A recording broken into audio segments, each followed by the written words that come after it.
My name is Molly Westmoreland, and I'm the director of the Wilson County Public Library. Thank you for coming to this, our next to the last candidate forum hosted by the library in partnership with the Wilson Times. Corey Friedman, editor of the Wilson Times, will serve as our moderator. I will begin with a few statements and a couple of questions.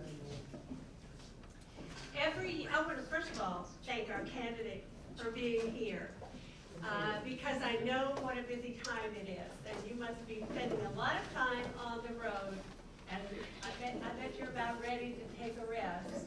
But we are so glad you're here. We feel honored to have you, and thank you for your desire to serve or to continue serving Wilson County.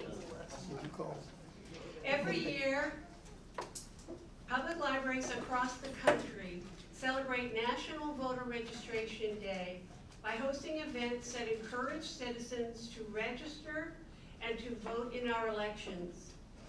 This year, we began our celebration by featuring two speakers who spoke about the barriers to voting that have existed in the past and some that continue to this day.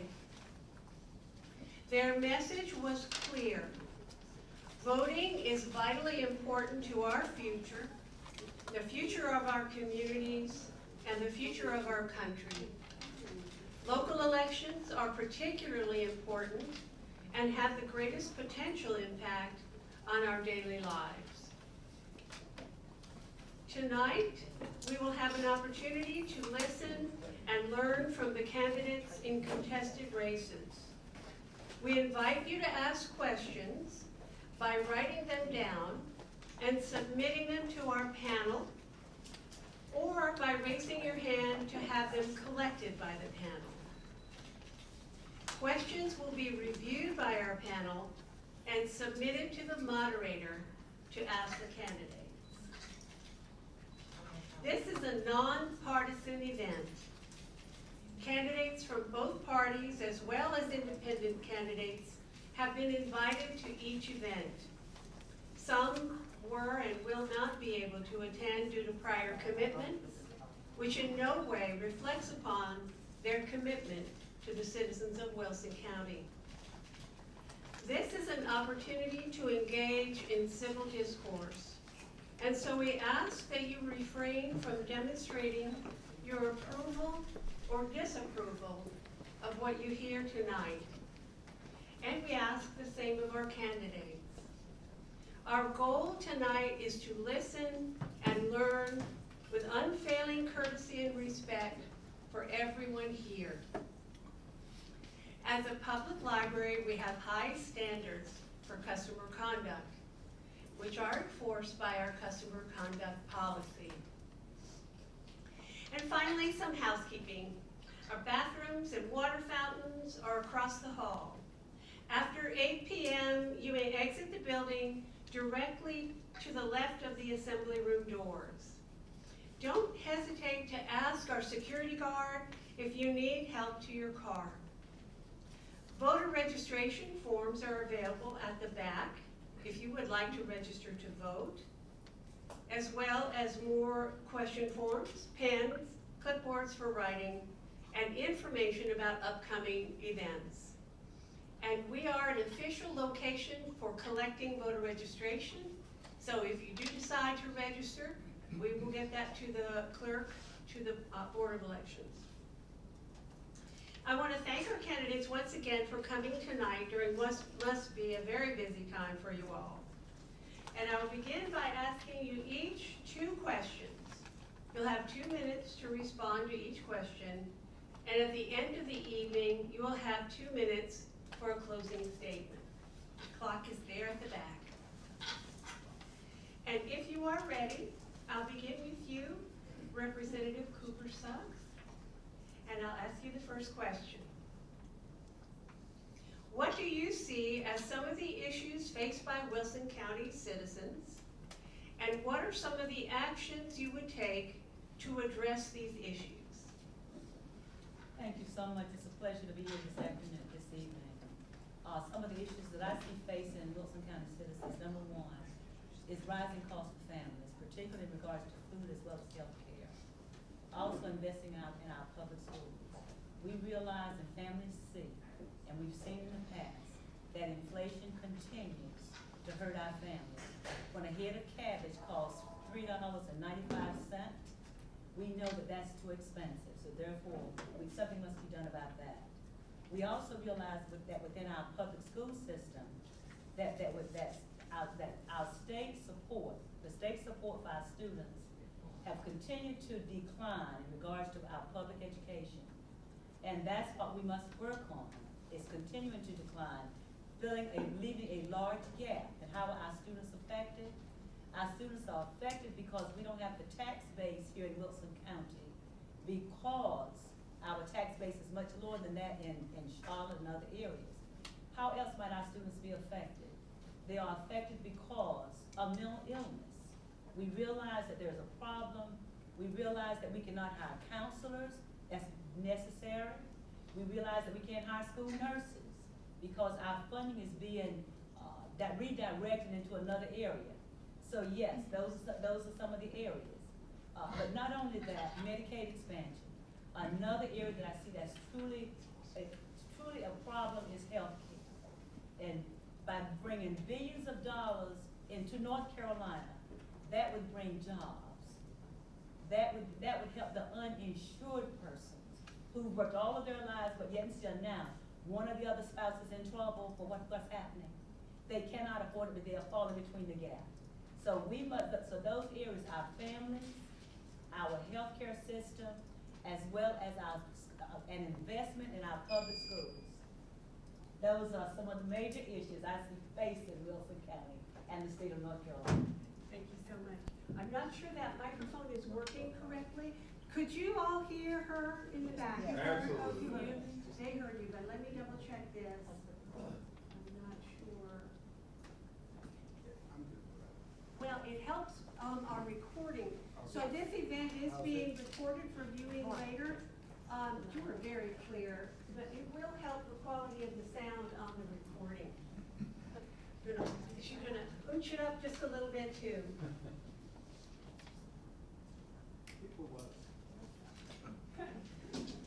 Do you want to begin, or would you rather wait? No, I can begin. You're a good, clear sounding voice. Absolutely. Okay. So, Yeah.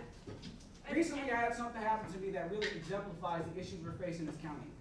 One of the things I enjoy doing when I go to stores is asking my checkout person, how are you doing? I was at a gas station on Ward Boulevard. I asked the young lady, how are you doing? She looked at me, point blank said she was going to leave there and slit her wrist. When I started digging to find out what's going on, I realized that she explained she had 2 jobs making minimum wage, and because of that, she did not qualify for assistance. That's a problem. When our welfare systems are built to keep people dependent or poor, that doesn't work. It's an outdated system that is not in line with what our county needs, and it's causing even greater issues.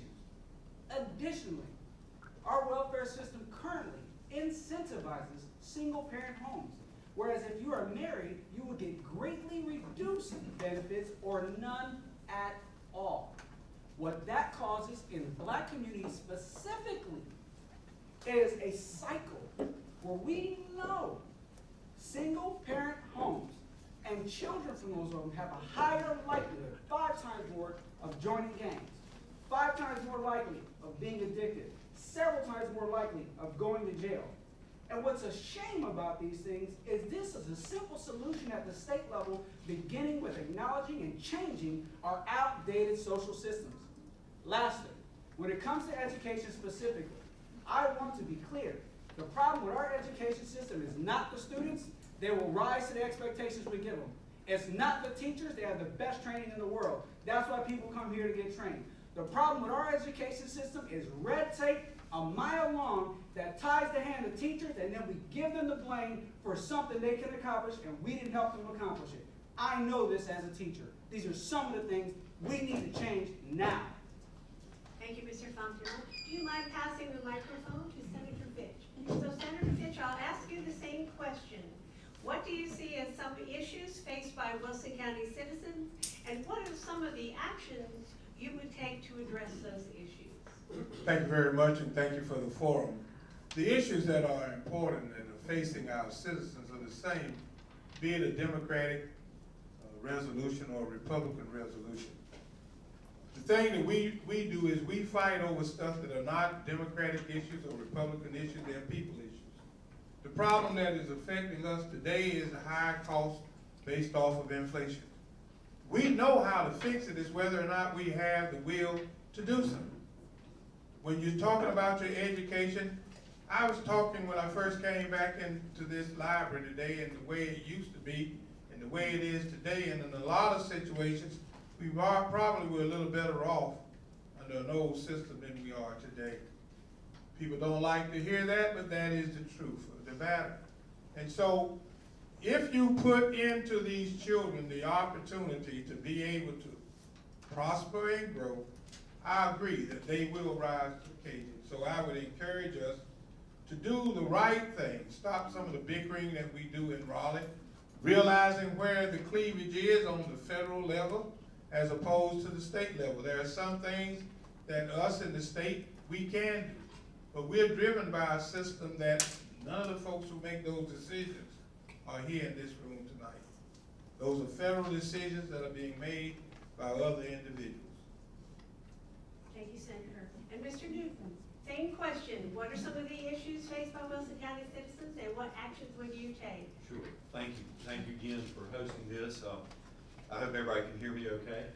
So I'm really pleased to hear all of the candidates are touching on one of the main issues that we're facing here in Wilson County, and that's the quality of our education for our kids, and especially following the pandemic and the shutdowns that we've had. And everybody in this room knows that our children have suffered greatly from this situation. And I'm encouraged that we're all going to have, no matter who wins this race, we're all committed to working on improving the educational system here in this county and statewide. I'm a product of public schools. I feel strongly about that. The reality is most kids are going to be educated in the traditional public school setting. I mean, that's probably going to be that way for at least my lifetime, if not my children's lifetime. Another issue that we're going to have to focus on, and I don't know that we are ready to focus on it yet, but we need to, and that is mental health and the problem with drug addiction in this county and in this state. The fentanyl epidemic, the epidemic that we're having, the mental health crisis that we're having, the lack of resources to deal with these issues. You know, Ken told a story, and I'm going to briefly tell one too. Not very long ago, my wife and I and some others, we were in our church for a Bible study, and a lady came in, and this was in the evening. This lady needed help. And to be blunt about it, none of us knew what to do. None of us knew where to take her or what to do. I believe that she was on drugs, but I'm convinced that she had a very serious mental illness. We did the best we could.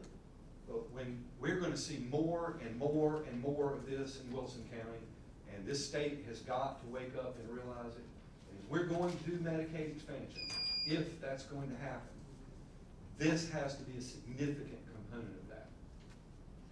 And we'll keep the question with you, Mr. Newton, for the next one. This question is, tell us the experience you have that makes you the best candidate for this office. Well, thank you for that. So many folks know me. I've been in office before. I had the good fortune and the honor to serve the folks of Wilson County, Nash County, and Johnson County in North Carolina Senate from 2011 to 2016. I hope that my experience there would encourage the voters today. We faced very difficult problems when we were there. We had almost a $3 billion shortfall that we were facing. We had the highest taxes in the Southeast, some of the highest unemployment in the Southeast. All of these problems were directly a problem here in Wilson County. I, along with my colleagues, we were the first Republicans to be in the majority in the North Carolina Senate with both chambers in 134 years. We fought really hard, and we worked really hard, and we had to make some difficult choices, but we turned this state around. When I left office in 2016, the economy was moving. We had greatly increased the funding for teachers and for education. We had cut taxes to become one of the most competitive tax states on personal income taxes and corporate income taxes. Took a lot of disciplined, hard work and a lot of difficult choices, but we put North Carolina on a good path of prosperity. One of the reasons I'm running again today is because I see a lot of trouble on the horizon. And we're experiencing it now, as everybody knows, with the difficulties of the economy that we're having with inflation, and frankly, we're on the verge of sliding back into a recession. Unfortunately, North Carolina is well positioned. The people are well positioned. We shouldn't have to feast or famine. Hopefully, we're not going to even be considering tax increases so that we can keep the economy strong. But I'm looking forward to the challenge, and I'm looking forward to serving the people of Wilson County in the next term. Thank you. Thank you, Mr. Newton. And Senator Fitch, tell us about your experience that makes you the best candidate for this office. I have served 10 terms in the North Carolina House. I've served 18 years on the Superior Court bench, and now I'm in the state Senate, where I have been for 5 years,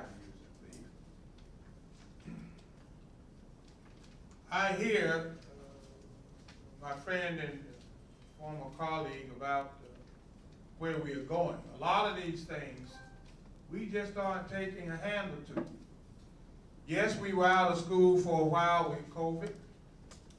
Yes, there is a surplus now of over $6 billion. Most of that money has come in from the federal government. A lot of it has come in because the Republicans have tightened the purse strings during the time that he is talking about. But we are almost at feast or famine at this point in time because we are not spending money back investing in our children, in our future. We are growing, and people don't expect this thing to be a wand being waved and it happened. But what we do not need in Raleigh is somebody, all they can say is, we don't need them to do what they've done before. We don't need them to do what they've done before. What North Carolina needs is for us to forget the party situation and come together as men and women working together. I tell you folks, we don't even hardly speak to one another in the North Carolina Senate. We don't hardly speak to one another. How can you work with somebody that you don't talk to? We need to be able to understand that you have a family, I have a family. Gasoline for me is the same as it is for someone else. Thank you, Senator. Mr. Fontenot, same question. Tell us about your experience that makes you the best candidate for this office. Absolutely. I moved to this county in 2014. Something happened within a month of being here that really captivated me. On a Sunday evening, not too long after our service closed, Kamari Jones was killed when someone shot up his house in a gang retaliation. And that reminded me a lot of where I came from as a child. Living in poverty, growing up in the projects, having the odds stacked against me when my father died when I was 9 years old, and figuring out how am I going to make it in this world. But God, I belong to the greatest country in the world that has given me opportunity beyond all imaginations to not be like my peers that are dead or in jail, to have been in the military, promoted 8 times in 8 years, to have earned 6 college degrees. In addition to that, one of the things that I also enjoy about this county is the collaboration that I'm able to enjoy locally.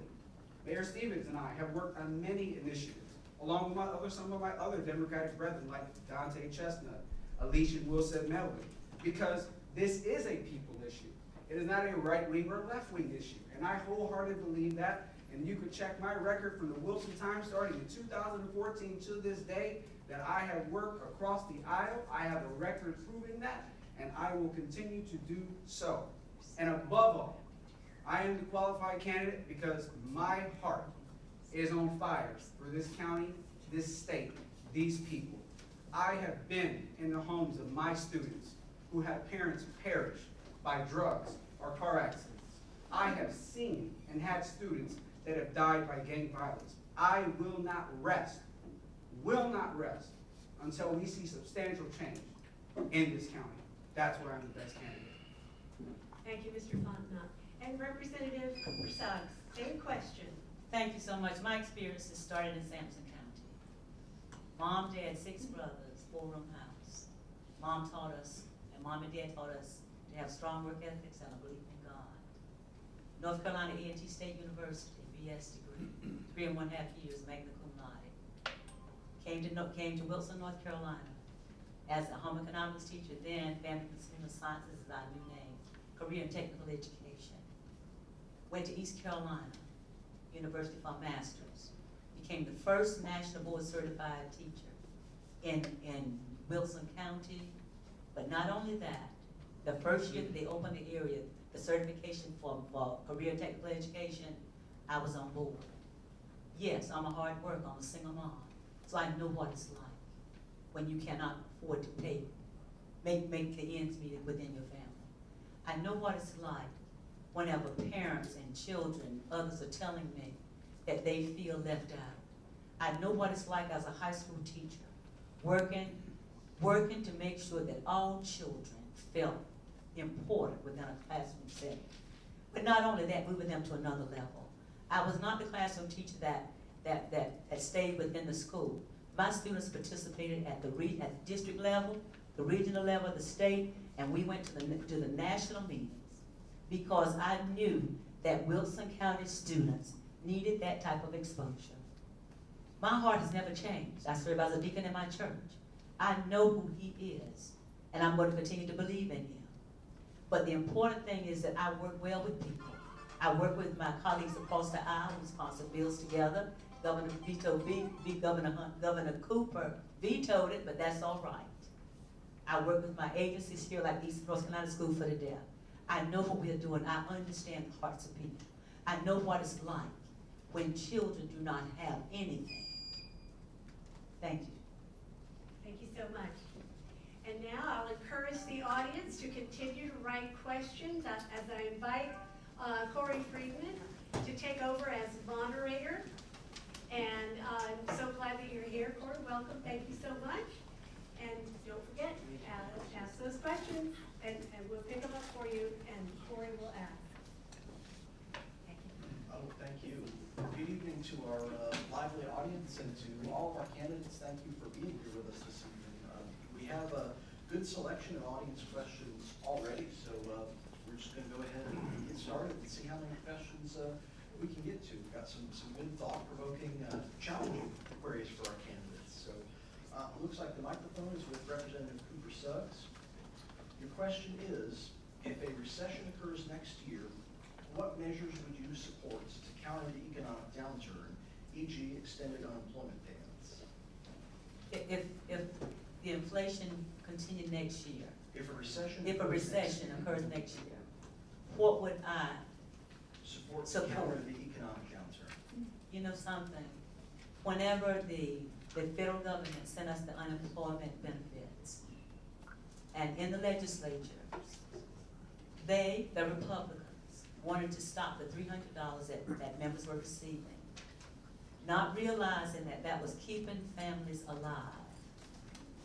We, as a caucus, me as a person, believe that during the stretch of COVID, when jobs were very limited, we didn't understand fully what was going on, that those funds were needed. So I would continue to work with not only with the legislature, but also with our federal government to be able to get those incentives to help our families. Also our small businesses. We know that the heartbreak or the foundation of any economy is our small businesses. So whatever incentives that we need to put in place to help those small businesses, I would do that because that's not only for themselves, but also they're helping families to keep people employed. And that's what's going to be extremely important. And yes, I would continue to look at the cost of Medicare, Medicaid, Medicare for individuals. People just cannot afford it. We have $6 billion in surplus, as Senator Fitch said a few moments ago, within this system. And yes, we would work to use some of those funds. But not only that, with our educational system, 2.5% for teachers, a pay raise for a teacher, you know, $13 for our support staff, our custodial staff. We need to be able to put monies into their pockets so that whenever this recession occurred, they would still be able to survive. Thank you, Representative. Mr. Fontenot, if a recession occurs next year, what measures would you support to counter the economic downturn, e.g. extended unemployment payments? So considering a recession, there are several things I think we can do at the state level that could help us with the economic downturn. And I would begin with those that already have a job and then go into the unemployment benefits. First, I believe we could lower the state income tax so that people could get more money in their pocket from their checks and their dollar can go further. Second, I believe we could look at the state gas tax and the state diesel tax and also relieve the trouble at that level as well. From there, I think we could look at deregulation of certain things in order to catalyze the economy and get more people active. For instance, we have been looking, there's been research on removing the Social Security cap so that people on Social Security can also get the earned income credit. So I would begin there. Now, when it comes to unemployment benefits, flat out, we have them, we should use them. And as long as someone is paying into the system and we're using it that way, we should go that way. And furthermore, when it comes to a recession, we have to look at how we can continue to work against federal policies that are handicapping us. For instance, our current inflation is caused by energy dependence on foreign oil. That has increased the cost of shipping.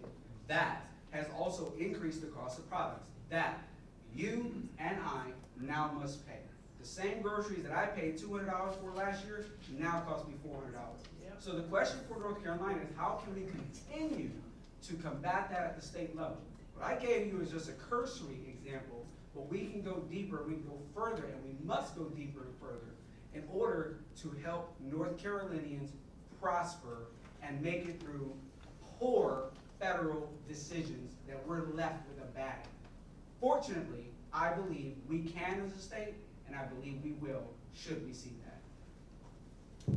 Thank you. Senator Fitch, if a recession occurs next year, what measures would you take to counter the economic downturn? I would do what I did this time, and that is that I would vote to extend the time that you could receive the unemployment benefits. North Carolina at one time had longer benefits. They were cut. Therefore, when it came time to be able to give our citizens the credit that they needed and the help that they needed, you had to go what? Into making a law again in order to do so. And now you do what? You end up fighting the political parts of it, which there was no need to. It was fine as long as the money was coming out of Washington, but it wasn't fine if you were using some of your own money to take care of our own citizens. It is crazy moves that we do in the General Assembly that cause us problems. They'll catch up with you sooner or later, so it is better to do the right things. Small businesses, when we got the federal money, they were able to take advantage of PPP money, other things that boosted, but you can't live off the federal government all of the time. So I would encourage my colleagues who will be in the General Assembly who would have an opportunity to do the right thing, let's be proactive with it rather than reactive to it. Thank you. Mr. Newton, if a recession occurs next year, which measures would you support to counter the economic downturn? Thank you, and I appreciate the question, and I think it's important for folks to understand that we pretty much are already sliding into a recession. I think everybody knows that in this room if they've been to the grocery store lately. We need to remember one thing. As a small business owner myself, and as somebody who comes from a family of small business owner and farmers, it's important to remember that the most important thing is to keep people employed. I'd rather people not have to draw unemployment. So it's important that we keep the environment such that the economy keeps moving and we don't have layoffs in the first place. The unemployment insurance is borne primarily by the business owners. That's who pays the FUTA and the SUTA taxes. So it's important to understand that if we're not responsible in the General Assembly, I agree with Senator Fitch on something, if we do crazy moves, then we'll find ourselves in a hole like we were following the recession of 2008, when I was first elected and went to the General Assembly, and we discovered, without any prior knowledge, that we owed the federal government almost $3 billion in unemployment borrowing, because the state didn't have the money to pay the unemployment, so they borrowed it from Washington, D.C. We had to work our way out of that hole. I don't want to repeat the same mistakes. I want to keep the economy moving, and the best way to do that is to have a healthy environment as it relates to taxes, as it relates to regulations, as it relates to government bureaucracy and red tape. Businesses need an environment where they want to grow and they want to hire people and they don't want to lay people off. That's how we avoid spending the money on unemployment in the first place. We can do this in the state of North Carolina. I would encourage and fight for and advocate a increase in the standard deduction to help working families first with another tax cut. Thank you. As we alternate responses, you'll actually receive our next question first as well. So the question is, what is your opinion on the validity and security of the voting process? Should election results be accepted or challenged? My opinion on the election integrity process is that for the most part, in most elections, most of the time, everything is run fine and dandy. I have never seen an election, and I've been involved in many of them long before I was ever a candidate for office. I've seen lots of things that made me scratch my head, and I've seen other things that I knew were outright wrong. But here in Wilson, I've never seen an election that I questioned as to the outcome. I believe that the state of North Carolina is working harder to make sure that people have confidence in election results. I think that this election, I predict, will be the cleanest election that we've ever seen. One of the reasons I believe that is because I think this is going to be one of the most closely observed elections that we've ever seen. And therefore, I think that the folks that are ministering, who work very hard, have been better trained and are more aware and are more diligent. I believe that unless there is a really good reason to contest an election, that candidates ought to accept the results. When I lost the Attorney General's race in 2016, I accepted the results, even though it was a change from about 11:30 at night to about 8 o'clock the next morning. I was winning when it was late before I went to bed, but I didn't win the race, and I accepted the results. It doesn't mean that you can't ask questions. It doesn't mean you can't look closely. I think everybody in this room would agree with that. But when you lose, I think you should say, I lost. I'm not planning to lose this thing. Thank you. Senator Fitch, what is your opinion on the validity and security of the voting process? Stop believing in the big lie. Just stop believing in the big lie. Everybody ought to have due process. You have the right to challenge and to ask the question. But Bill Barr says it better than anybody. Yes, mistakes were made. Mistakes are made because we're human. We're going to continue to make mistakes. But in the scheme of things, there was not enough wrongdoing or mistakes made for all that is going on. So we should learn from this. This is the United States of America. All of us together, not one individual holding a whole country hostage. So if we tell the truth, we will understand exactly what it is all about. Now, I agree that if you lose, you lose. I've won some, I've lost some. For those who accept the will of the people, God bless them. For those who don't accept the will of the people, try and try and try again. This is the way that this system has been run. Everybody knows that the electoral college is not necessarily the way that you would like for it to be, but it has been fair to this country. How many times have you had where the person won the popular vote but wasn't declared to be? So common sense is what I'm all about. Today's my birthday, and just like he said he's gonna win this time, I'm gonna win. Today's my birthday. Let's make it real. Thank you. Mr. Fontenot, what's your opinion on the validity and security of the voting process? Do you believe election results should ever be challenged, or should they always be accepted? I want to say I'm very pleased with the way the election process has gone in Wilson over the last couple of years. Even today, when I went to go early voting, I was pleased to see volunteers on both sides coming together so there's no question, no doubt about what's happening in there. And that's what needs to happen. And I'm very pleased to see everybody participating in that process. Also, yes, I believe a candidate should accept the results. I ran in 2018, I lost by 400 and some votes. I did not challenge the results, I accepted the results, and I went forward with that. What I'd like to acknowledge when you think about the validity of our elections, period, is one, the local populace being involved, two, acknowledging irregularities when they occurred, like they happened in May. We had 3,000 irregularities in this town, and we rectified them because we caught them. And then three, making sure that everything is secure. Lastly, my only issue with the current validity of our voting processes as states are responding is the felonious lie that voter ID is a suppression. For instance, Georgia passed the Integrity Act and had the highest turnout ever in their state with voter ID being in place.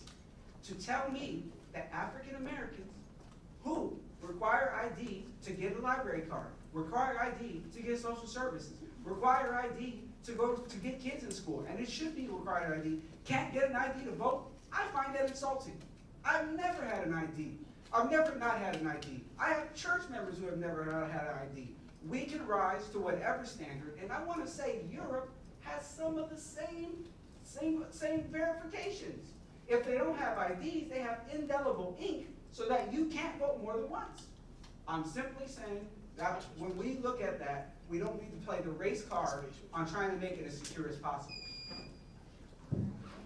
Thank you. Representative Cooper-Suggs, what's your opinion on the validity and security of the voting process? Should election results be accepted or challenged?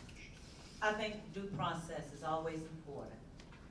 So if by chance the law is stating that you may challenge within a certain limit, then yes, follow the process. I served on our Wilson County Board of Elections. So I know what it's like to read that big, thick book and follow all those statutes. I know what it's like to see the check balance system that the state of North Carolina, Wilson County follows to make sure that every ballot is counted. Everything must be accounted for. And if you can't find it, if something is not there, you're going to end up finding it. So I'm proud of what Wilson County continues to do. I'm proud of this state. What must we do? We must realize that voting has always been a contentious issue for some of us. We've been fighting almost 400 years just for that one vote. Why is it so important? You tell me.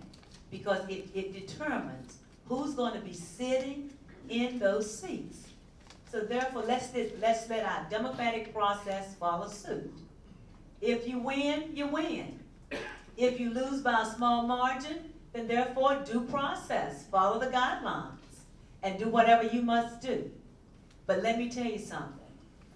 For someone who has voted for 65 years, 70 years, and then it changes because their birth certificate, when they were born, a date or a day was not right. Why should we take away their rights to vote? Why should we make it more difficult for them? We must continue to follow the process, follow the guidelines, and make sure that that one vote One vote, one vote, one voice. Let's do it. Thank you. And you'll also be our next respondent, so if you wanted to add to your time from question 1 to question 2, technically you could, but this is a 2-part question, and so if any candidates would like it repeated, just please let me know. A parental bill of rights was introduced during the last legislative session. Part 1 is, should parents have greater oversight over their child's education?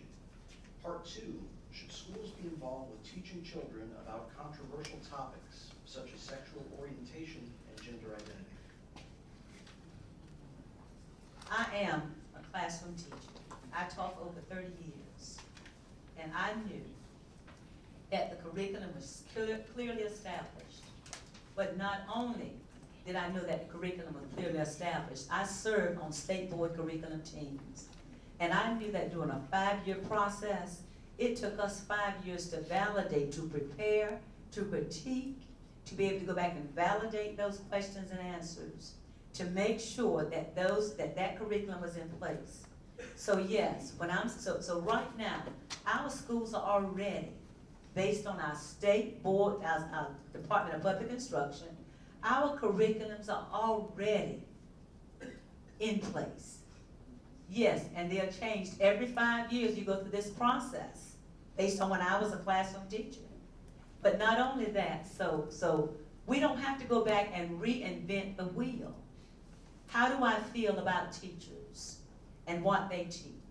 Whether it's about sexual orientation or whether it's going to be about other issues like the Holocaust or whether it's about internment camps or whatever. How do I feel? I think that number one, that teachers, we must trust our teachers. They are educated.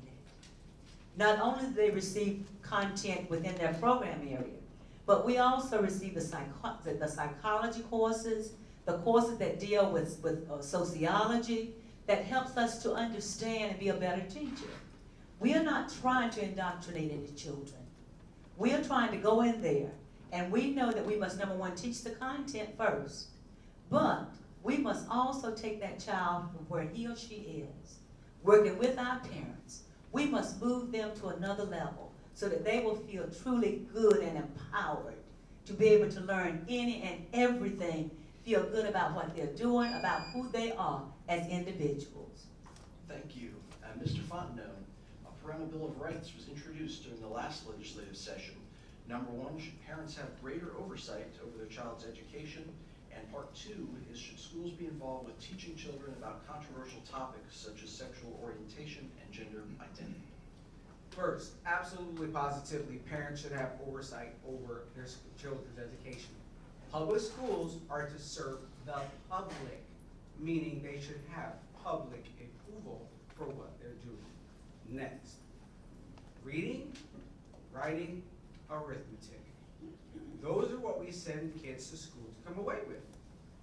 I think it is audacious and short-sighted to even venture into social issues when we have record levels of kids that are not literate. For instance, I was a teacher at Forest Hills Middle School in 2016 to 2021. My first day of school, hey, where are the books? We don't have any books. What's the curriculum? We don't have a curriculum. And yet we're surprised that our kids can't read. But then we give them a computer and let them play on YouTube the whole time. That is ridiculous. Therefore, schools should get to the fundamentals. There's no excuse for a child leaving a school not being able to write. There's no excuse for a child leaving a school not being able to read. It is not the parents' fault, and a lot of times I'm going to say it's not the teachers or the students' fault. A lot of times it's the administrative issues at the state level that we're not acknowledging at the school level when people make decisions over choices that they won't have to live with the consequences. I found it outrageous that my students couldn't do that. And as a teacher, I fought tooth and nail to make sure my students succeeded. My first year as a teacher, 42% of them passed their social studies test. My next full year as a teacher, 96% passed, because they can. We need to get back to basic and focus on that, not social issues. Thank you. Senator Fitch. fall going to school, go just to learn reading, writing, and arithmetic, it doesn't take 12 years. And I don't know what these children will do in these other years. Yes, reading, writing, and arithmetic is the basis there too. But you have professional people set up to give a curriculum. Based off of my legislative career, 1 year it was, had one set of names. By the time 5 years came around, it had another set of names and it changed.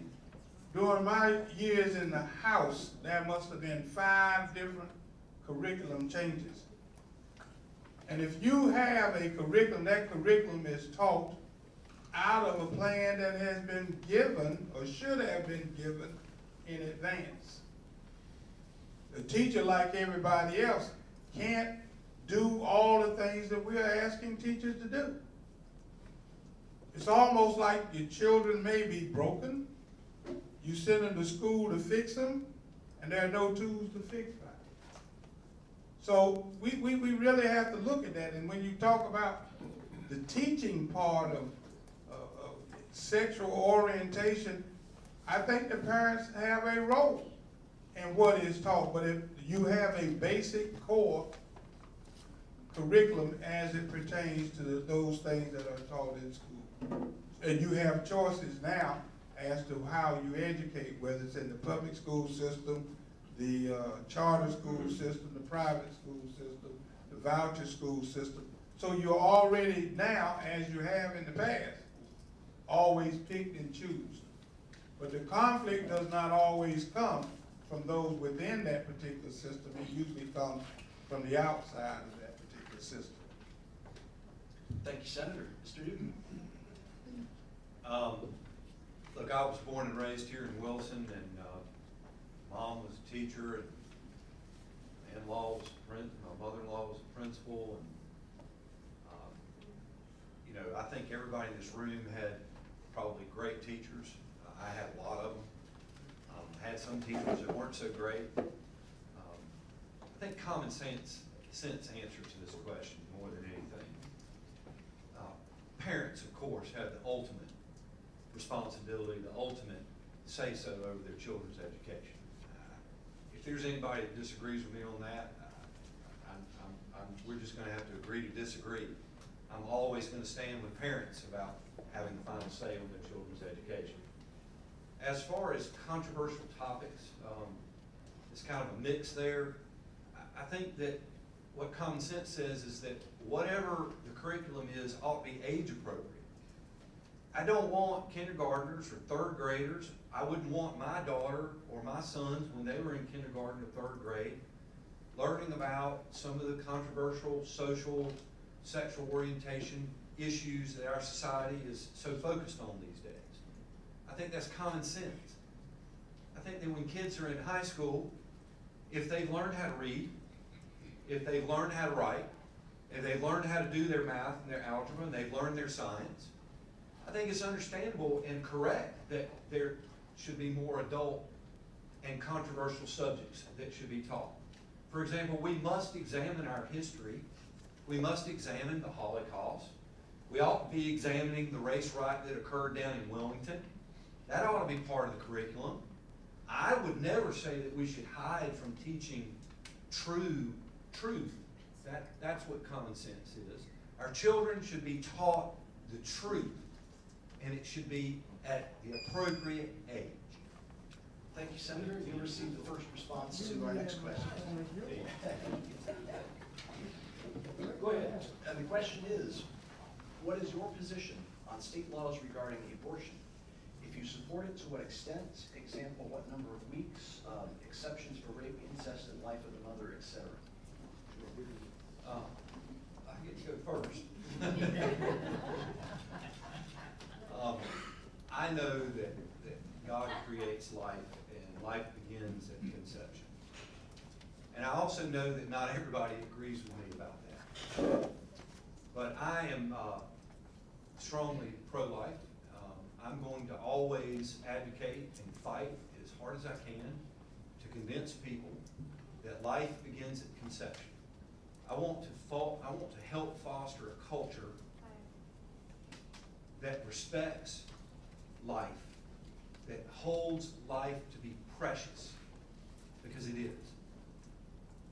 I'm never going to apologize for that. I'm never going to shy away from that. I hope that one day everybody will agree with me on that. Until that time comes, I'm going to do all that I can to try to limit abortion, especially late-term abortion. I will always fight to try to avoid taxpayer funding of abortion. And I'm going to try my best to help foster an environment where women that are faced with difficult choices will find life to be the most appealing choice. For them to see that that is the best, not just for them and their life, but for the life of their child.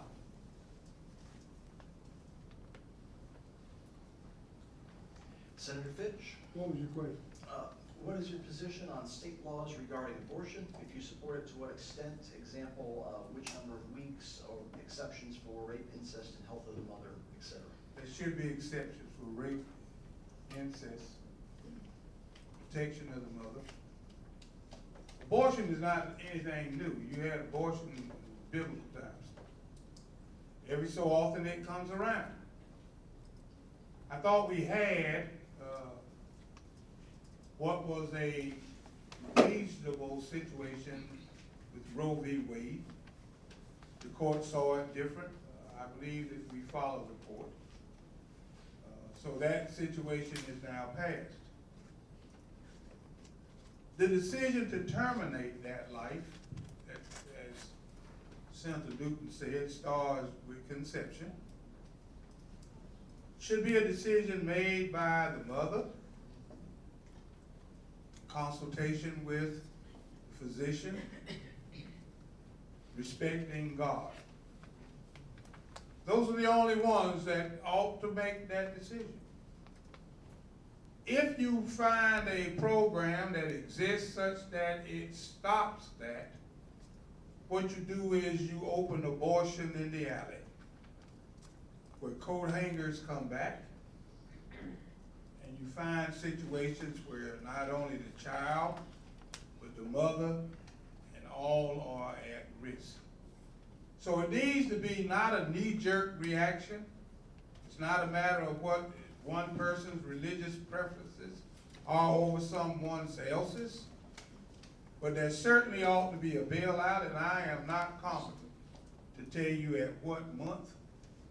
That is a medical situation and a scientific situation that I would vote on based off of what the science says concerning it. Thank you. Thank you. And Mr. Fontenot, your position on state laws regarding abortion? With abortion, I want to begin with this.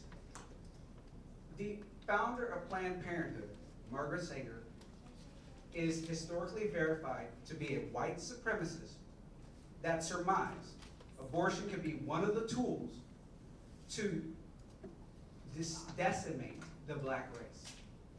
Now, at this point in time, more black babies are aborted in New York than born alive.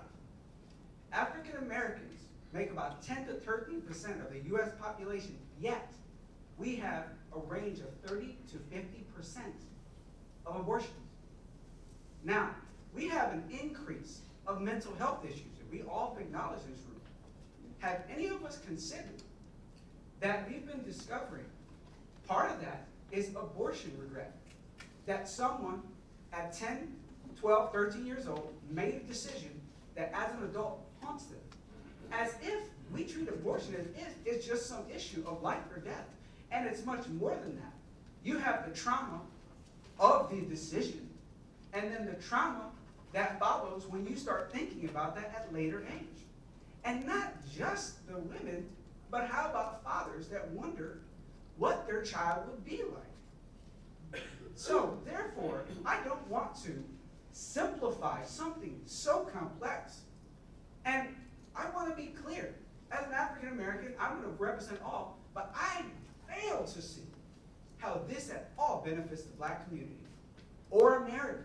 So let me be abundantly clear.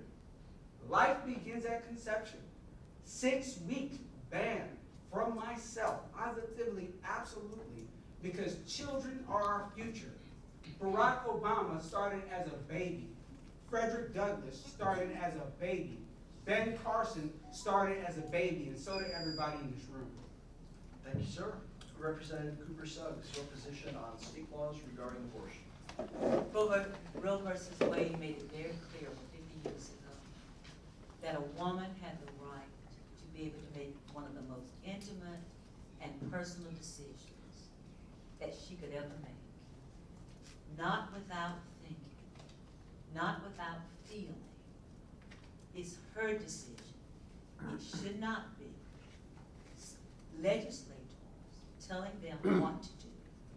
So when I think about the abortion issue, when I look at my position on it, reproductive freedom should be given to women. Should be between between her doctor, between her clergy, between her family. And yes, I do believe that we must fight to codify abortion rights. That we must work to do this, we must continue to do this. If we don't, what's going to happen? Women have made these decisions forever. And now we're looking at the medical profession, creating it so that doctors would be criminalized because of a procedure that they are performing. Yes, I believe in life. I believe in life. But I also believe in the fact that women must have a right to make that intimate, that very, very personal decision. And that we must work as a country to come to terms with this. We're looking at down the road what's going to happen. And when I talk to people, I'm hearing more from men than from women. That for their children, for their daughters, for their granddaughters, for future persons, they do not want this right taken away from them. So when we look at the 24-week ban, then yes, we need to be able to continue to keep that. Thank you. And you'll also receive our next question. Would the expansion of Medicaid contribute to the inflation of healthcare costs in North Carolina? Definitely not. Medicaid expansion for North Carolina. 38 states have already expanded Medicaid. But North Carolina is staying away from it. The Senate, my colleague, passed a bill for Medicaid. But we in the House, no, we failed to do what we needed to do. Medicaid expansion would help the uninsured. It would bring billions of dollars to North Carolina. And as of December the 31st, if we have not made a decision and therefore we're going to lose, what would happen to our rural hospitals like right here in Wilson? If we expanded Medicaid, we would have more doctors, we could have more nurses, we would have more, it would help the economy. Because whenever we expand Medicaid, we have to hire people to be able to process all of these applications. There are too many families living right now, as I stated earlier, between the gap. And it brings tears to my eyes when I hear of persons sharing with me their life story. And one of the gentlemen, even within my church, his wife is extremely ill right now. Cannot, and had good salaries when they were working. But because of the cost and because of the fact that we have not expanded Medicaid, their lives are almost like it's gone in a turmoil, but they are working through it. So whenever we talk about Medicaid expansion, then what we're looking at is making sure that our economy is going to be growing, that citizens, especially in rural areas and throughout the state, will have better medical care, therefore improving the quality of life for themselves, their family members. And that's what all of this is about. We should not have to be debating about health care at this point in the game. It's time for us to pass Medicaid expansion.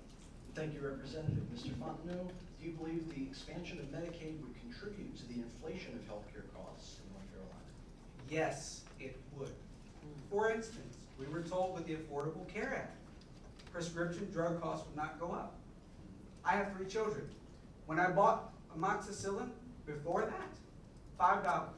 Amoxicillin now is $35.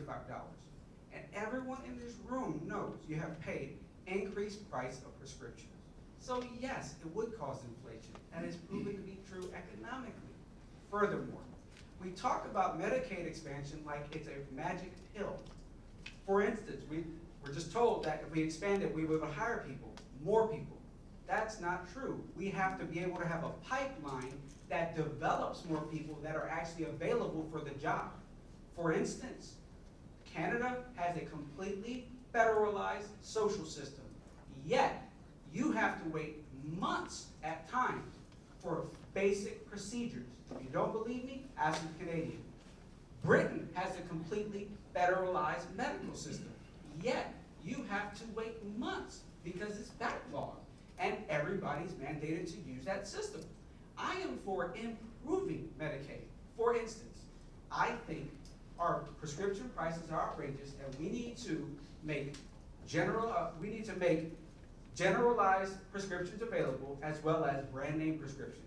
We need to open the options that when we have verified foreign sources that are providing clean drugs, that you can purchase from them. For instance, I have a sister that's a nurse practitioner in a low-income neighborhood who takes primarily Medicare and Medicaid for her payments. One of the things she discovered is that on our current way we use prescriptions, there are some prescriptions that are $2,000 here and $50 in Thailand, and it's the same thing. That's absurd. I am for improving the process so that you can go to the doctor when you need to go to the doctor and afford the drugs that you need quickly, not months into it. Thank you. Senator Fitch, would Medicaid expansion contribute to the inflation No. of healthcare costs? Quick comment. I'm the only one in this room that has voted on the expansion of Medicaid. The bill started over in the Senate. The Senate passed it. I've not asked my colleague, but my colleague is probably has been, if not still, I'm sorry, my opponent, has been or is still in favor of not expansion. Well, let me tell you the truth of the matter. If he's elected to the Senate, the bill comes back to the Senate again, he'll be for it. Because the leadership of the Senate said for 11 years, he played with people's lives. He held the bill up, would not allow it to pass. And he found out that he was wrong. Now, all of a sudden, all the myth that people would put that booger bear on to Medicare is found not to be true. But what happened then, if it was such a good bill? There are 2 chambers in North Carolina. We are not the state of Nebraska. Therefore, when it went over to the House leadership had previously been for the expansion. So what do? They tack on a thing called CON, Certificate of Need, whether or not you could start a medical business. And because they couldn't get CON, what happened? The expansion of Medicaid was dead on arrival in the House. Folks, I'm telling you, they are playing a game, and it's time to stop playing the game with people's lives. Thank you, Senator. Mr. Newton, Medicaid expansion contribute to inflation? You gave it to me. You told me not to hand it to you, so I'm afraid of COVID. I ain't afraid of COVID. We don't want to have to separate it. No, we're protected with each other. We've known each other a long time. Oh, of course. The obvious answer to me is absolutely it's going to increase medical costs if we expand Medicaid. And the reason why is it's because it's going to limit access, not expand access. Most people know doctors because most people here go to doctors. You need to ask the doctor about how many doctors won't take medicated patients. There's a lot of doctors that don't take medicated patients anymore. And they don't because they don't get reimbursed anything. They can't cover their costs, they lose money. This is gonna contract access. This is gonna contract availability. I remain unconvinced about Medicaid expansion. To clarify what my opponent has said about where I stand. I thought that it made a lot of sense to revisit certificate of need, because certificate of need are monopoly permission slips for medical care. That's what certificate of need is all about. It limits how many actors can perform certain medical procedures and do certain things in a certain area. It's a monopoly. Most monopolies don't do anything but drive up costs. So I thought that was a worthwhile examination. My colleagues that have changed their mind about Medicaid expansion, I've had a lot of conversations with them on it. They haven't convinced me yet because I don't think that's what's best for this state. I can see a situation where if I become convinced that we are going to tackle mental health and we're going to tackle drug addiction in this state, seriously tackle it, I might be able to change my mind. But I haven't seen it yet. Thank you, and you'll also receive our next question. Should marijuana be legalized in North Carolina, and to what extent? Medical, recreational, fully legal, or just decriminalized, where it would be maybe a civil fine but not a criminal charge? I don't think that that is a very wise thing to do. I remain unconvinced that that is something that North Carolina should do. If we were to go that route, we are not ready for it as a society. I have seen the impact that it's had on states that have legalized, like Colorado. It's pretty sad to see folks sitting on the corner panhandling with signs saying, "I need money for pot." It's not good for our children. We all know that. We are a society that needs to think long and hard about what we're doing. And I don't think that we are anywhere near ready for the impact that would happen. Now, there's a lot of red herrings, and I'm sure my opponent will have something to say about this when I hand the microphone to him, about casual pot smokers going to prison. And that just doesn't happen. Possession in North Carolina is just about decriminalized because most folks, if they get arrested with a joint or something like that, they don't even get taken to jail for that. Most of the time, if they do, that gets dismissed or it gets pled down to something even more insignificant like a city code. It's not a big issue in terms of law enforcement. People aren't going to prison because they smoke a joint. Not anymore. I remain unconvinced, and I don't think that we should legalize recreational marijuana. The question of THC and use in medical, for medical purposes, I have an open mind about that. That it's possible that I may be able to support that, but I see a lot of conflicting evidence about that. I think that most substances do have medical benefits, and I think that merits further investigation and study. Thank you, sir. Senator Fitch, should marijuana be legalized and to what extent? I'm sorry, what did you say? Should marijuana be legalized and to what extent? Medical, recreational, decriminalized, fully legal? Well, I think that medically,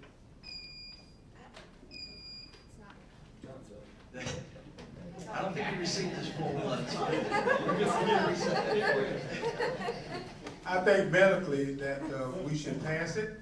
I served on a committee that, on a bill that was authored by Bill Raven, the Rules Chair. That bill was vetted very well, had good public support from. The public has said that they think that we ought to. I think that the jury may still be out on the recreational part, but you know, we talk about how do we make arrangements. And North Carolina used to be king in tobacco. Look at all the taxes, money that's going away. Our farmers are hurting because nobody's smoking as they used to smoke. So from a medical standpoint, I would say yes. From a recreational standpoint, I agree it's almost decriminalized now. A class 3 misdemeanor is nothing but a civil fine or penalty, and I think that's probably what it will remain. A lot of people have been messed up over marijuana. They have records, they can't get jobs, over something that came out of the earth that God created and gave to you and said, go ye abundantly and enjoy. We're in the rural area. I don't know how many people had rabbit tobacco behind the barn that was just growing, just like poke salad. I mean, you ate it, didn't kill you, and a lot of people talk about it. So from a medical standpoint, I say yes, there is a difference between TH and CBD, and I think we ought to take the benefit of the science and follow it. Thank you. Mr. Fontenot, should marijuana be legalized and to what extent? Thank you. So I would begin by saying, we look at marijuana, I think we do ourselves a disservice by first simplifying it to, can people just get high? Can they just enjoy something like that? And that's tragic. For instance, I'm working right now with a woman whose son smoked a joint in Goldsboro that he did not know was laced with fentanyl, and he died. What happens to our market if we were to go recreational marijuana? We don't even right now, we cannot regulate energy drinks. We don't regulate sports supplements, and somehow we're gonna effectively regulate marijuana and make it easier for them to get? No, we won't. It's a Pandora's box that at first is destroying all of our communities. I would say minority communities, but it's no longer true. I was in Topsail, where they're having overdoses of such a record number that police can't respond on time. So no, we're already dealing with issues that are destroying our community, and this will drive it further into the hole. So absolutely, positively not. We have better ways to raise income tax than through marijuana. Lastly, when it comes to CBD, yes, I've seen the research. I know a lot of veterans that can be verified, regulated to be shown THC-free, regulated to show it wouldn't cause you to pop on a drug test, and it has the same effects as marijuana with THC minus the THC. I believe that should be introduced and supported as it is in many states. But recreational marijuana, absolutely, positively, no. It has no place and will not help us as a society. Thank you, Mr. Fontenot. Representative Cooper-Suggs, should marijuana be legalized and to what extent? For medicinal purposes, definitely. Because too many families and too many illnesses would help those persons who would be able to get from their doctor prescriptions of medical marijuana. Whether it's a young child having a grand mal seizure, or whether it's someone who has experienced, who has had severe surgery because of cancer or other type of severe ailments with the nausea, being so nauseated. I have friends like this, so I know what had to take place. People who are good people who had to have brownies or whatever sent from another state just to be able to calm them. So yes, 100%, it should be passed, definitely. I would follow the science when it comes to recreational marijuana. Too many lives are being lost right now because persons who participate in this social use of drugs don't know what they're getting. They just don't know. But yet and still they get it, and then terrible things happen, not only to them, but to all of their family members. So when it comes to CBD, THC, I would follow the science, but in legalizing, making marijuana, recreational marijuana, legal. Thank you. And you will also be the first to receive our next question. If the Supreme Court sends same-sex marriage back to state legislatures, will you, like civil rights activist John Lewis, support and advocate for same-sex marriage as a civil right? Just as with all of our other rights, we don't always agree with lifestyles of individuals. We don't. We don't always agree with the types of foods that we like or the way we wear our hair or whatever. So therefore, whenever we look at same-sex marriages, those persons who have been joined together, or those persons who have a desire for each other, then as a civil rights activist, as someone who believes in equality and making some of those tough decisions for all of us, then I would definitely follow. I would definitely follow, and I would advocate for us to look at this very carefully, but to be able to give those persons the same opportunity to love whomever they choose to love. We may not always agree, but it's there. And we must understand that we live in a democracy. We don't always agree with the United States, the laws that are made. We pay taxes. Corporations pay less taxes. We don't agree with that.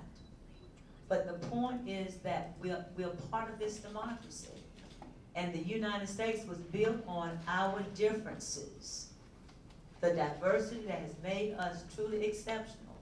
And even whenever others have come over to look at and research our system, they find that one thing about us is that whenever we do something wrong within the United States, we're always able to go back and reevaluate it, to be able to correct whatever it is that however we need to move forward. So definitely, yes. Thank you. Mr. Fontenot, if the Supreme Court sends same-sex marriage back to state legislatures, will you, like John Lewis, support and advocate for same-sex marriage as a civil right? Let me begin by saying I have a homosexual uncle, I have a homosexual cousin, I have a lesbian aunt, and I have a lesbian cousin, and I love them both with all my heart. We have a great relationship. I'm going to start by saying, no, I would not support same-sex marriage. Why? I don't believe it's for us to redefine what truth is. For instance, we're acting like the same-sex marriage thing hasn't impacted our society with this whole redefinition idea. We say, how, Ken? I'll give you an example. The number 462 swimmer in the men's division redefined his gender and became the #1 swimmer in the women's division. That's how redefinition is working for us. I'm sorry, biologically, I don't care what he thinks, he is not a woman, okay? And I am not against trans, I'm just being clear. He has different hormones, he has a different bone structure, physically he's built different, right? This idea of redefining reality is destructive and it's not helping our country. And above all, it's hurting women. I have yet to see a woman get into a man's sport, but I see a bunch of men getting into women's sport and brutalizing them because they're physically bigger. And I think that's wrong. Fallon Fox, a male to female fighter, crushed her opponent's skull. I don't know what it is, okay? And my problem is, that's what we're getting with redefinition. What is truth anymore? When I can't tell a student, hey, biologically, you might think you're that, but you are biologically this. And by the way, if we think that's crazy, when we discover skeletons, what do we find? We can look at it and we can tell if it's a woman or man because of the way it's built. We can't redefine truth, and I think that holds with marriage as well. Thank you. Senator Fitch, if the Supreme Court sends same-sex marriage back to state legislatures, will you, like civil rights activist John Lewis, support and advocate for same-sex marriage as a civil right? Question, please, from a legal standpoint, they send it back and tell you to do what? My interpretation of the question is that if the Supreme Court overturned the Obergefell decision, then it would revert back to the states to make their own laws. I think that takes guidance from the Supreme Court as to what they're saying, but I think that people ought to be treated equal. That, if a man is in love with another man, that's their business. and I think they ought to be treated that way. I, as a Superior Court judge, had the responsibility of overseeing magistrates when the law first came down, and it was a matter of whether or not you would uphold, as an officer of the court, the laws. The Constitution controlled, that was a constitutional situation. I was duty bound then, and I think that I may be duty bound the same way if it were to come down, or depending on how it comes back from the United States Supreme Court. Senator Newton, would you support same-sex marriage rights, a civil right in North Carolina, if the Supreme Court overturned the Obergefell decision? Well, it's an interesting academic question. I don't think the voters right now care very much about that issue. I think they're more concerned about inflation and issues like that. But I'll just say this: I believe marriage is between a man and a woman. I supported strongly the North Carolina Marriage Amendment, which passed as a constitutional amendment to the North Carolina Constitution. So if it were to happen that somehow the Supreme Court were to send it back to the states, I would not advocate for same-sex marriage. But let's be real. That's not going to happen. And if it did happen, it's not going to get undone. I mean, there's millions of people who are in same-sex marriages now. Nobody's going to annul their marriages. That cat is out of the bag. That bridge has been burned. Those ships have been burned. That issue, I think, in our society is where it is. I don't agree with it. I don't think that's truth. I think marriage is between a man and a woman. So I certainly would not advocate for same-sex marriage, which I believe is exactly what the question is. Yes. All right. Thank you for that response. You'll also be the first to receive our next question. Should North Carolina raise the minimum wage, and if so, by how much? No, North Carolina should not raise the minimum wage. I think wages should be set by the market. I think it's a distortion of the market. I think when the minimum wage gets raised, I think that people get put out of work.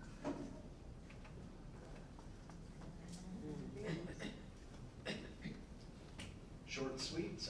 Go to Senator Fitch. Should North Carolina raise the minimum wage? Yes, sir, I think that North Carolina should. I think that North Carolina has in the past tied our minimum wage has been indexed to the federal government. People need an affordable wage, a wage that they can live off of. And yes, I think that it ought to be at least $15 an hour. We sit here and talk about inflation, and we talk about social services and who gets this and who gets that. How are people going to live? They're already here. How are they going to live on less than that amount of money they can't eat now? Now, I tell you one thing for sure, you cannot do it. You can't get goods and services to the market because people don't want to come to work for that wage. So is all your commodities are going to just dry up in the field? Again, politics ought to be, if it's not about common sense, doing something that makes sense. And the goods are costing more. I've been waiting on a part to my heating system now for 4 weeks. It was all right when it first went out, I didn't care. But now the nights are getting cold. And what am I gonna do if natural gas, I don't have a pump that will push the natural gas to the igniter so that the furnace will burn? Because they got nobody, one, to make the part or somebody to ship the part. Common sense ought to be the rule of the day. Thank you. Mr. Fox.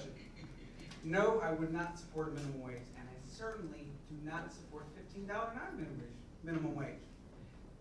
I believe you can study what happens when we do that. There are 2 states that have that, passed it at the state level. New York, California. You know what they both have in common? Struggling small businesses, record levels of homelessness. Why?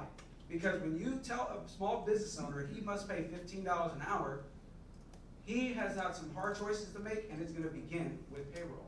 What I would support is our education system is broken. Currently, we are built to send students to college alone. We've got rid of shop, we've got rid of agriculture, we've got rid of carpentry, we've got rid of masonry. And as Senator Fitch just said, we have such a lack of service in those areas, you have to wait weeks, not just for the park, but for people to be available. We should reintroduce trades into our school and produce students that can command an income far above $15 an hour. For instance, Central Louisiana, where I went to high school, they taught you welding. I had a friend 20 years ago graduate and start working for $25 an hour. Why can't we do that here?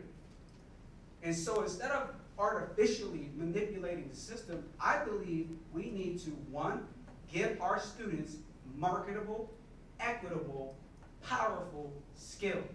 And it starts with the K through 12 system.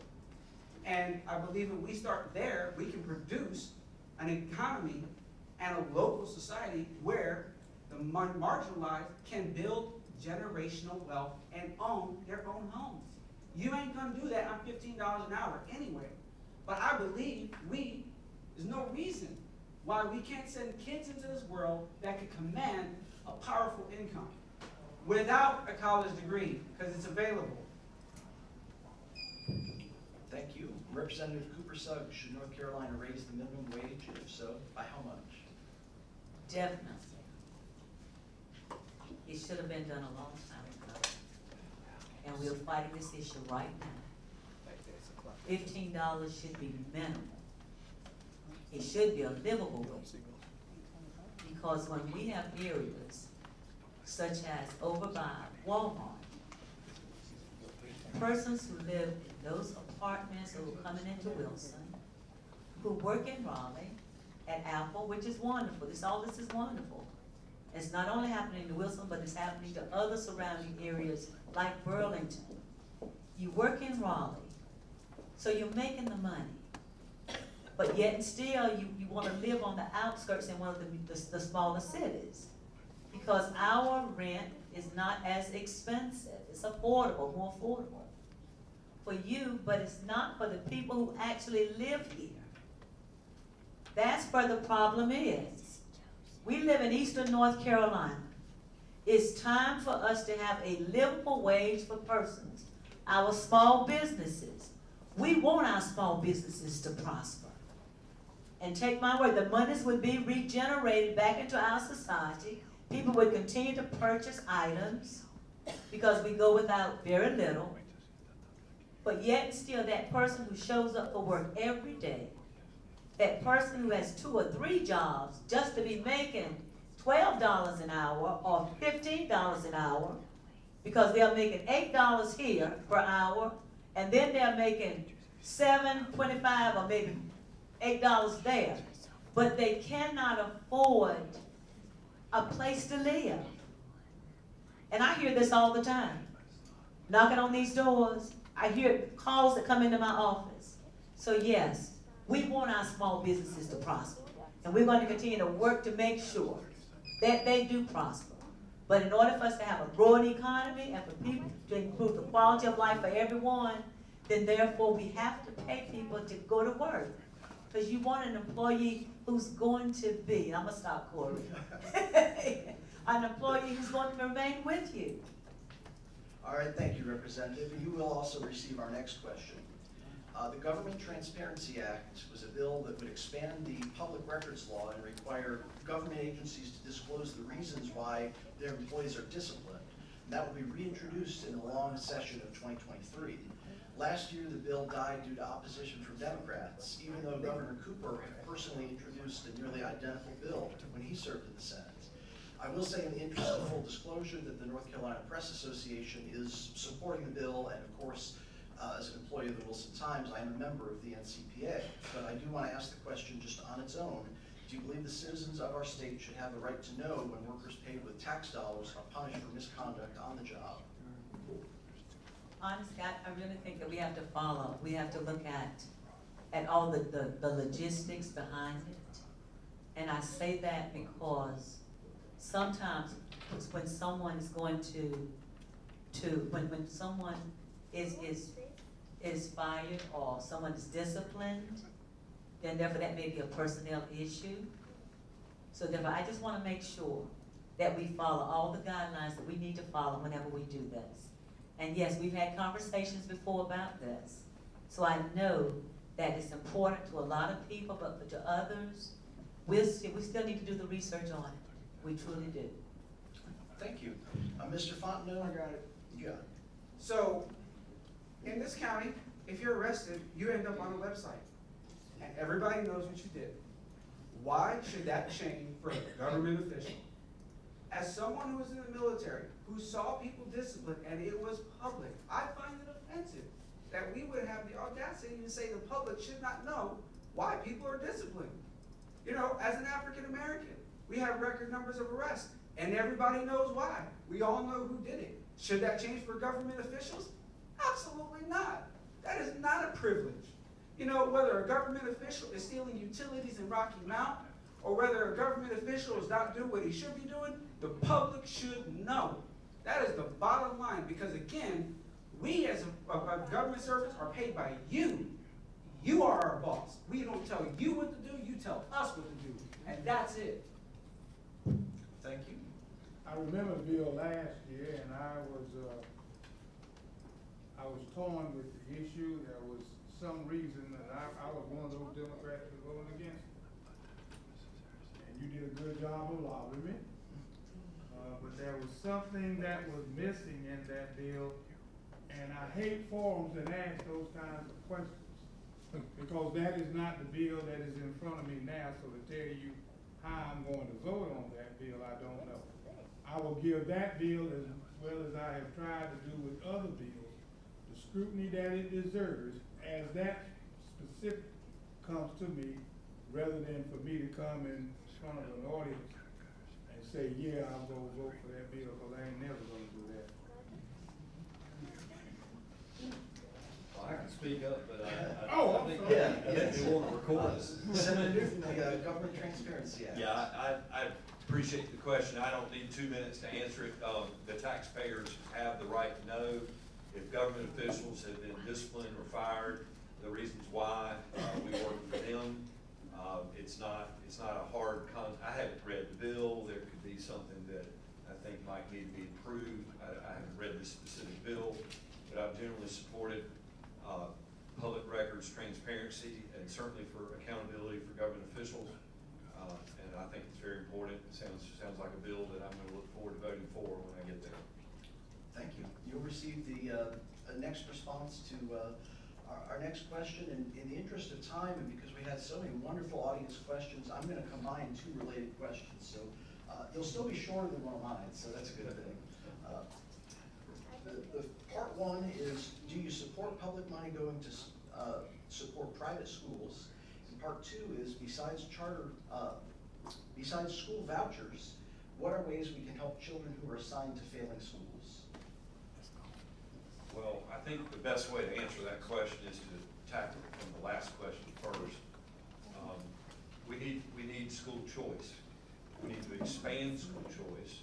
We need to continue to hold all schools accountable when they receive any kind of taxpayer dollars, however they receive those taxpayer dollars. But parents ultimately have the say-so about their children's education, and I trust parents to hold the school accountable first. So I do support opportunity scholarships. I voted for that when I was in the Senate before. I absolutely support charter schools and expanding charter schools. I voted to lift the cap on the number of charter schools in the state. I certainly think that's something that we need to continue to do. I do think that parents should be incentivized to have freedom to decide where their children need to go to school. There are numerous ways that we can look at doing that through the tax code or through opportunity scholarships and things of that sort. There are probably ideas that people have out there that would sound great ideas that I'm looking forward to. But I think the ultimate answer to the question is that if we want to empower people and we want people to get a quality education, then parents need choices. Not all children learn the same, and not all children have the same needs. And people should not be trapped in a failing school simply because of their zip code. Senator Fitch, part one is, do you support public money going to support private schools? And part two, besides school vouchers, what are ways we can help children who are assigned to failing schools? The way the system is today, you have a choice to go to the public school, to go to a private school, to go to a religious school, or to go to a charter school, or to homeschool. The money doesn't always follow those particular problems. The charter school was created for the purposes of being an experimental test tube where good new systems were to come out that could be duplicated in the public system. We've never followed that, and it's gone away from that, and now it is in competition with. You're not putting enough money into the public school today, so for everybody that leaves the public school and goes to the charter school or to the other schools, the money does not follow. I previously have represented Halifax County. Halifax County is a tier 1 county, very poor. There are 5 school systems at a minimum in Halifax County. If you can't run the educational program with everybody in the same, when you start dicing that dollar up, where are you with low wealth counties? And what are you doing to your children? And how are we going to be one North Carolina and grow? So I am opposed. Thank you, Got sir. it. Got it. So I was talking to a Republican school board member who does not believe in vouchers. So I want to be clear, this is not all Republicans are in this. I had a question he couldn't answer. This was the question. If my son belongs to a school that's failing, that they don't have an answer, what happens to his education? What happens? Should he have to stay at that school that cannot meet his needs? Or how about exceptional children? We don't have a big EC program in Wilson Public Schools. I'm telling you as a public school teacher. What if your child's autistic? There's no option. We have an autistic school now that's private, funded by the Opportunity Scholarship. So absolutely, positively, the school system is for the child. If they cannot meet the child's need, that child should be able to go where his needs can be met. And we should not sacrifice his education waiting for it to improve. That is not how this works. Because when that child grows up without the necessary skills, hey, the public school is not going to show up and bail him out and pay his rent or help him get a job because we failed him as a child. So yes, if the school cannot meet the need, the child should be able to go where they want. And above all, the #1 people to benefit from vouchers are the poor. I've had several African-American, low-income African-Americans be the first ones to go to Wilson Christian because of the Opportunity Scholarship. New City Christian School, largely African-American in Asheville. Why? Because they were giving them a good education. Vouchers allowed children who would not be able to afford private schools to go for almost free and to get an education that allows them to read, to excel, and to graduate and go to college, the workforce, or the military. I am positively, absolutely for vouchers. Thank you. Representative Cooper-Suggs, do you support any public money going to private schools? And besides school vouchers, what are ways we can help children who are assigned to failing schools? I sent my children to private school the last 2 years, Greenfield. On a teacher's salary, one of the toughest decisions I had to make as a parent. So I sacrificed a lot. When I sent my child to that private school, I knew then that I had to put the cost for him and her. I had to do it. 1 job, 2 jobs, or 3 jobs. So no, I'm not in favor of our funds going, our public school funds going to private schools. I think all of us have choices. and we have developed enough choices here in North Carolina to be able to make sure that if a child has a special need, whatever, and therefore we take care of that. So how do we change this? We begin by investing into our public school system. Over the years, over the past few years, the funds going into our public school systems have been declining over and over and over again, more and more. So what's taking place? Teacher recruitment, teacher retention, low-wealth counties such as Wilson County, and all the counties down east, from Sampson County, Duplin, where I'm from, in other areas, those children continue to suffer. Why? Because of the tax base that's not there. So what we have to do, we have to invest. Give parents the opportunity to choose, but let them know that since over 85% of all of our children are still a product of public schools, and I was, many of you were, but we've got to restructure. We've got to assist to make sure that teachers have what they need, and administrators and others, and the services are there for all of our children. Thank you, and we will stick with you for our next question. This is the shortest question we've had this evening. It's very succinct, 6 words.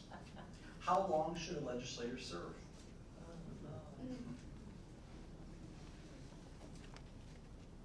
How long? No term. I do not believe in term limits. I do not. I think that when experience is there, we need to utilize it. And I think about John Lewis. I think about someone who started out very young, who understood all of the issues, from civil rights, education, to disenfranchisement, to how to help the wealthy. What if there would have been a term limit on it? I think about the Kennedys. Term limits. No, I do not support term limits at all. I think that the voters have a right to choose. And if voters continue to vote for someone who is like Strom Thurmond was, who was 80, 90 years of age, they had faith in him because he was working for the people, and he was doing what was necessary for the people, then therefore we keep them. So no, I don't believe in term limits. Thank you. Mr. Fontenot, how long should a legislator serve? First, yes, term limits. How long? Haven't decided that. But let me say this. If we do what we've been doing, we will keep getting what we've been getting. I read an article recently, it was sometime this year, earlier in the year, when one of our representatives said that the system is broke. Yet he didn't manage to mention he has been part of the system for 20 years. So who broke it? And why is it broken? And when we sent you there, what's going on? When we keep the same people in the same position of power forever, we don't get new thought, we don't get new blood, we don't get innovation, and we end up with the problems that, guess what? Your children, your grandchildren will have to solve. Because someone before them did not have the foresight and the courage to step down when it was time for them to do so. So absolutely, positively, I support term limits at every level. I do not know how long because I haven't studied it, but I would agree to any term limit upon myself because I think it's necessary for a good government. And hey, it's 2022, and I don't think any one of us, with all the leaders we've had in the office for all these years, would say we're in a politically good situation, would we? No, we wouldn't. Why? They've all been there forever. And we know we want them to go. So to tell me that term limits don't work, yeah, I think I disagree with you. Thank you, sir. Senator Fitch, how long should a legislator serve?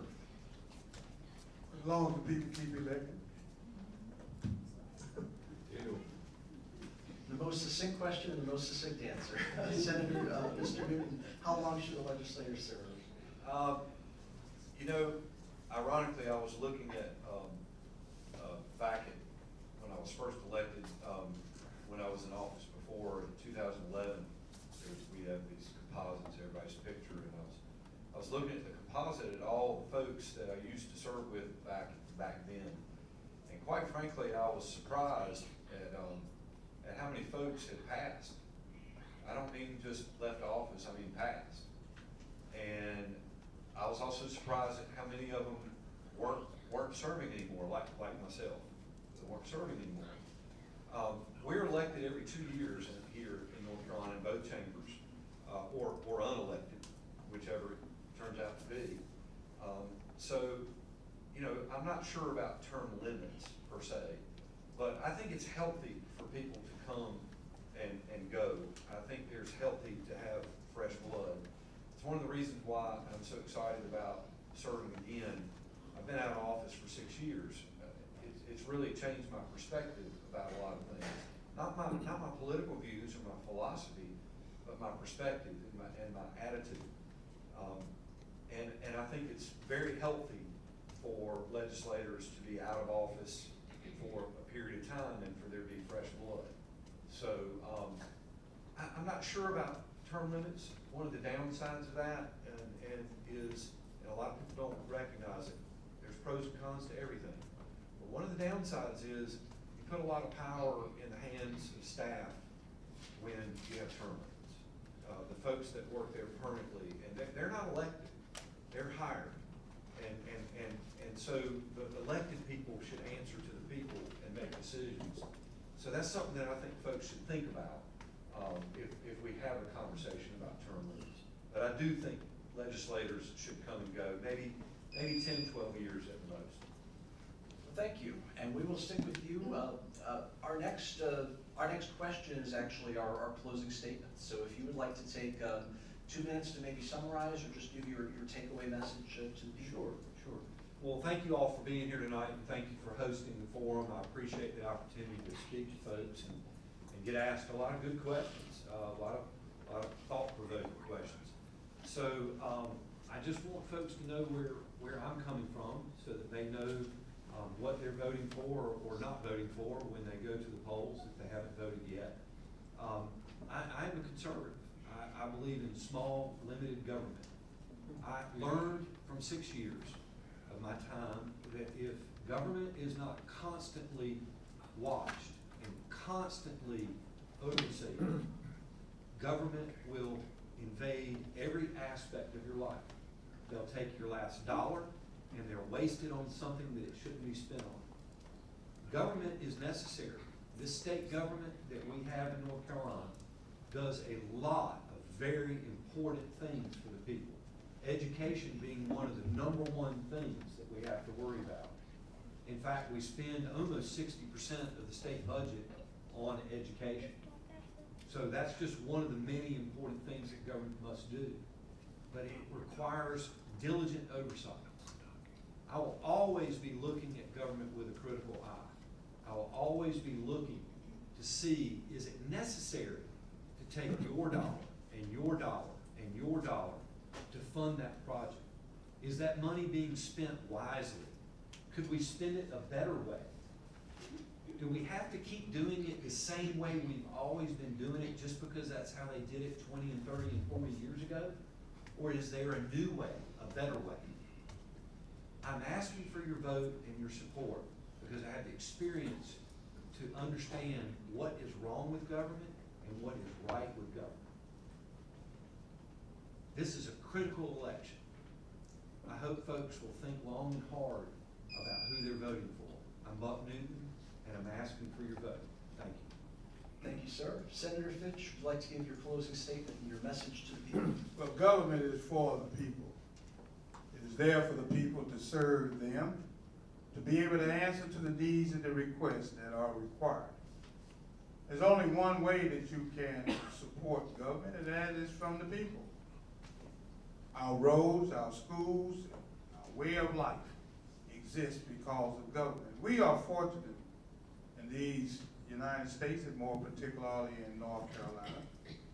You turn back the hands of time and you look at history, and you look at where any and all of us have come from, you will come quickly to believe and to understand that the way it is way back where our ancestors came from is not what we have here. We truly have a democracy.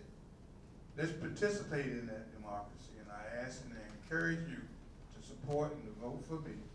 for this Senate seat for re-election. Thank you. Thank you. Mr. Fontenot, your closing statement, your message to the voters. Absolutely. So, we all remember the race riots of 2020, I'm sure. And during one of those riots, they asked one of the participants, why are you burning your neighborhood? And the participant said, look around. We don't own this neighborhood. Nothing here is ours. One of the reasons I'm running for office is because I believe we can change Wilson, all of Wilson, for the better. There's no reason we can't change things like low-income rentals to low-income home ownership. There's no reason we can't change the future for our students so that they can graduate and be employable and earn a powerful wage. There's no reason why things have to be dilapidated on one side of the track, and on the other side we have progress.